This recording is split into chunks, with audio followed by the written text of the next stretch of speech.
เจ้าก็ถือว่าฝากเป็นผลงานเพลงเนาะที่มีชื่อว่าเบากระแลงสาวปัจจัยได้ทั้งเป็นผลงานเพลงสุดใหม่แต่งโดยอาจารย์สีเสียงหล่อเนาะ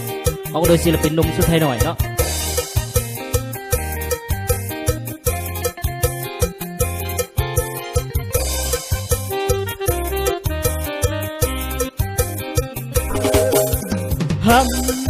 กะโมรจนจูบตาไงแต่เธอคือใบกะโมรปะใจกล้วยอ่อนเจ้าใบสื่อกะจังคือกลัวอะไรนอเก้าตาเลี้ยงไม้ดังบอกกล้วยคือกล้วยอ่อนฮาลีระบอกเก่าปีหาดาวเบาหำแต่ไม่ละเมอทุกตาไงเป่าทำไมเคยบื้อระบือประตูบังกะแลนแต่เรื่องเพียงจะไม่ส่งบอกไม่อ่อละลือเจ้านายเด้อเสียอีเบิร์นโอดไม่อ่อนป่วยอ่อนเยอะคิดร้ายใจโอนสมเนาปลาย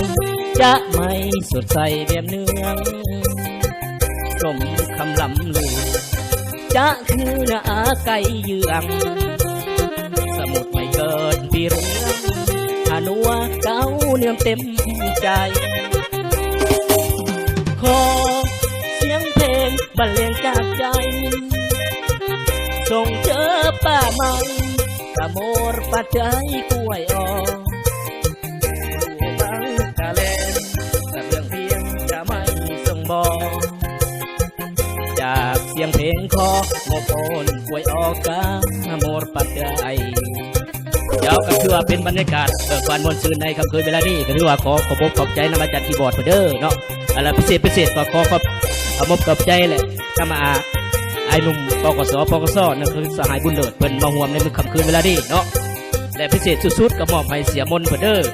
หัวหน้าปตสเมืองทุ่งลานว่าซะเด้และก็ถือว่า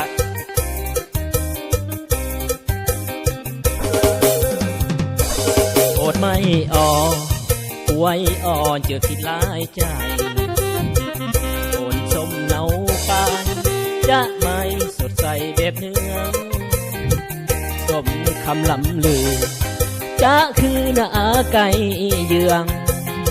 สมุดไม่เกิดปีเรียงหานัวเก้าเนื่อมเต็มใจขอเสียงเพลงบรรเลงจากใจส่งเธอป้าใหม่กะโมรปัจจัยกล้วยอ่อนเจ้าบายสักสื่อกะจังคือกลัวอะไรนอเก้าตาเลี้ยงไม้ดังบอกกล้วยคือกล้วยอ่อนฮาลีระบอกเก่าปีหาดาวเป่าหำแต่ไม่ละเมอทุกตาไง